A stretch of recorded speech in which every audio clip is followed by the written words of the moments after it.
Bonjour à toutes, bonjour à tous, bienvenue sur Solaris, la petite chaîne dédiée au monde de l'astronomie, du cosmos et de l'ailleurs. Aujourd'hui, une vidéo commentée sur l'Hestia, l'instrument de Vaonis qui transforme votre smartphone en télescope. A-t-on intérêt à sortir du logiciel de l'Hestia, l'application Gravity de Vaonis, et d'utiliser le logiciel photo de son smartphone? C'est ce que l'on va étudier dans cette vidéo avec l'iPhone 15. Pour cette première vidéo, nous allons commencer par le plus simple, le mode paysage de l'Hestia. Ce mode n'est pas à proprement parler un mode d'astrophotographie, mais il est pourtant utilisé pour la photographie diurne, donc en plein jour, de la Lune et des comètes. De plus, beaucoup d'utilisateurs de l'Hestia font de la photographie de paysage et de la photographie animalière. J'ai choisi comme exemple de photographier le balcon d'un immeuble situé en face du mien. Voici la capture d'écran de mon iPhone 15. Nous sommes donc dans l'application Gravity de l'Hestia avec le mode paysage en cadrage plein format, donc le cadrage plein. J'ai laissé les trois paramètres exposition, ISO et focus en mode automatique car le mode tout automatique est le plus adapté pour le paysage. J'ai pris plusieurs photographies et voilà ce que cela donne. La photographie est bien nette et les couleurs semblent assez bien traitées. Maintenant, sortons de l'application Gravity et rentrons dans l'application photo de l'iPhone 15. Voici la capture d'écran de ce que l'on voit. On retrouve le champ de vision circulaire de l'Hestia, mais cette fois, l'image est inversée. C'est normal car, comme la plupart des instruments d'optique, l'Hestia provoque des inversions d'image. C'est le logiciel Gravity qui se charge de les redresser. Comme nous sommes sortis du logiciel Gravity, l'image est donc inversée. Il suffira de retourner les photographies finales. C'est donc la première différence. Deuxième différence, il n'y a aucun contrôle de l'exposition, des ISO et du focus. C'est normal. Avec l'iPhone 15, il n'y a pas de mode pro ou de mode manuel. Tout se fait donc automatiquement et c'est l'autofocus qui gère la netteté ou la mise au point de l'image. Troisième différence, il y a un zoom optique x2 qui peut être utilisé et qui va donc doubler le grossissement de l'Hestia qui est déjà de 25 fois. On ne peut pas utiliser le grand angle 0,25 car il n'est pas sur la caméra principale qui est la seule utilisée par l'Hestia.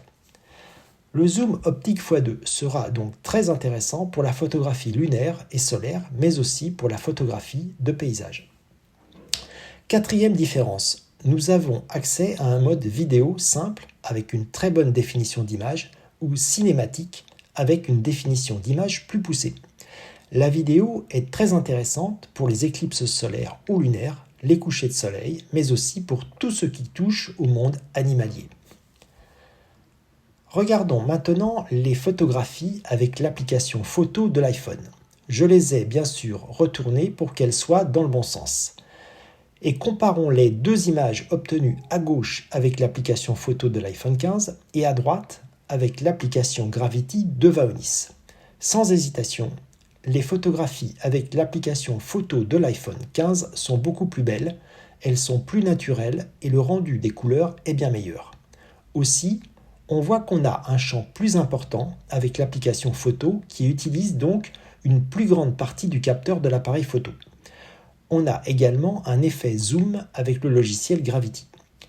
Avec le téléobjectif x2 de l'appareil photo de l'iPhone, on obtient une très belle image encore très qualitative. Enfin, le mode vidéo cinématique produit une vidéo de très bonne qualité.